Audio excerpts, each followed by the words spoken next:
bombs into the war in the Pacific. As a matter of fact, tomorrow is the 79th anniversary of VJ Day, Victory in Japan.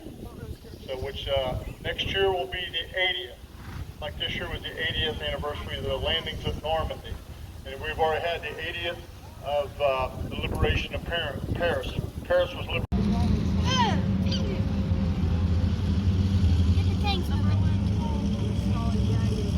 Wow, that was hard. Wow, we're going really far there.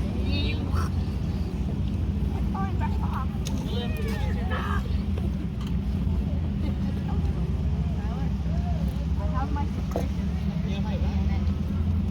No, you can't shoot him. Just suspicion. It's a war crime. Well, yeah, but the tank, it's moving. Jawohl, da lädt das Stück her. Shoot that big one. A couple 100,000 men to take the capital city of Berlin.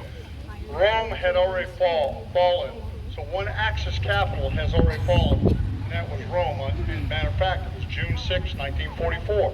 But the landings in Normandy got all the lion's share of all the headlines, so they kind of just blew that off. And also in June of 44, the Italians switched sides. They captured Mussolini, the partisans captured Mussolini. They executed him and his girlfriend, and what you might call a probing force. And they're going to go up the middle. They're going to see what's going on up here with the Germans. And the next thing what you'll see is there'll be an element on the right side, and there'll be an element on the left side.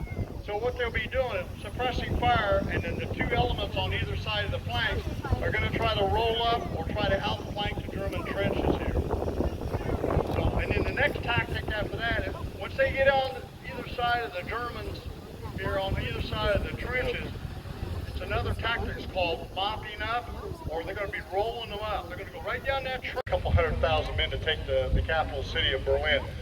Rome had already fallen, so one Axis capital has already fallen, and that was Rome. And matter of fact, it was June 6, 1944.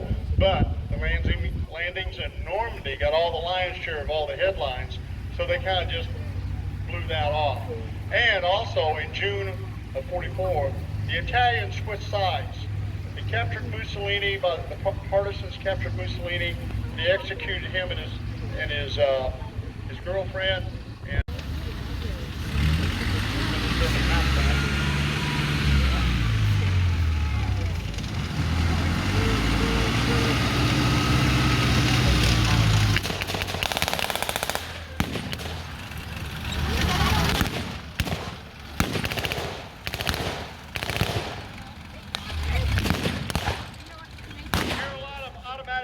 weapons fired. On the half track, the Germans have what's called the MG42, Hitler's buzzsaw. Over here you have the Thompson submachine gun, M1A1. That's the military version. It's 45 caliber, 650 rounds per minute. The standard weapon for the Germans was the K98, 5-shot, that gun, believe me, that weapon was pounding off. Also, the Germans would use this as guys out and they would back out. They're going to take those positions in the box up there.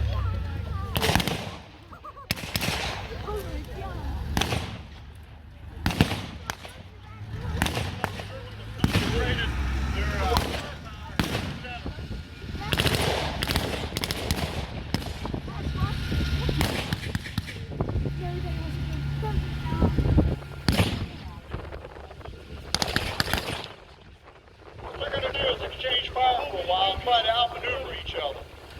Probably what will happen also is the Americans will bring up reinforcements. They'll bring up better what the Americans and the British are doing.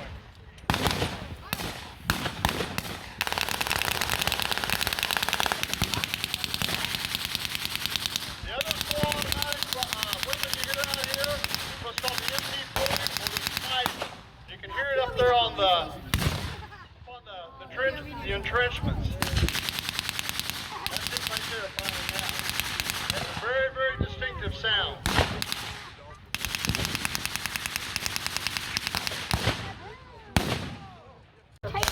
Full action.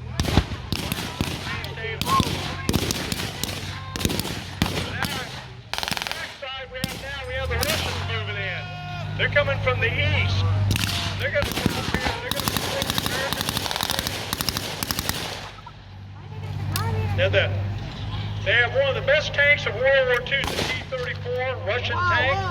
It was also used in Korea against the Americans in Korea. North Koreans used that. But it was mass-produced. It was one of the best. Notice that the armor is angled, whereas a shell from another tank would hit it, it would bounce off. It had a high velocity 76 millimeter cannon for the main battle.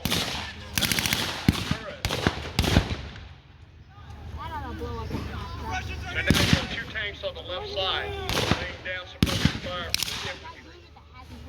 A lot of times the infantry would stop the tank because a lot of times there would be someone be hiding in a foxhole, jump on a tank and throw a hand grenade down the hatch and take the tank out that way.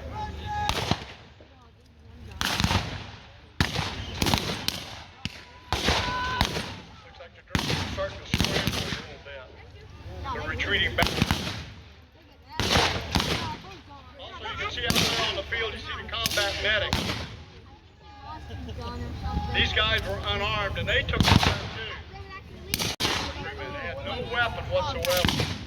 What they would do, they would shoot right on the battlefield.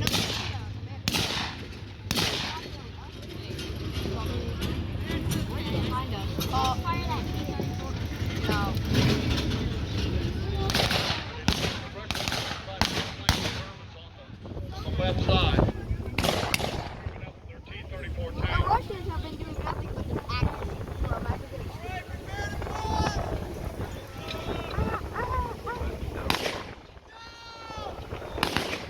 gonna make a push.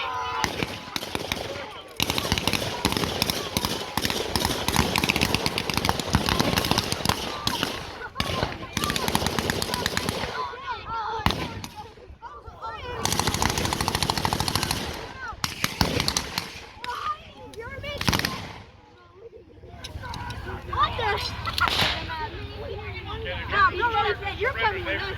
Like I said earlier, they're doing the tactic what's called mopping up or rolling them up on the side. Some of the Germans are escaping and running over here into the woods. But the main force of the Germans have just now surrendered.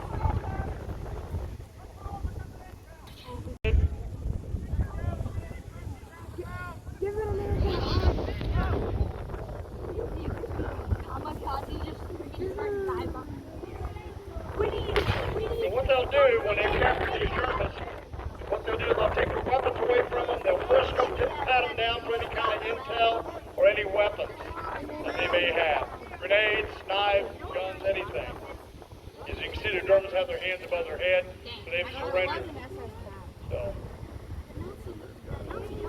what you've just seen was basically an East meets West battle, which took place during World War II on the Elbe River. The Germans and the Germans surrendered their forces along the Elbe River, and the Americans and the Russians met each other. And like I said, they had a big celebration when that part of the war was over. Let's give these guys a round of applause, folks.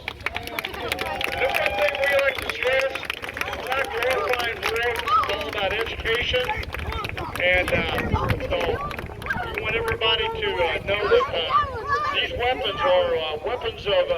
They're tools. These are what they used during World War II to secure our freedom. They let him get away. He loved kicking his butt. Oh, he got shot.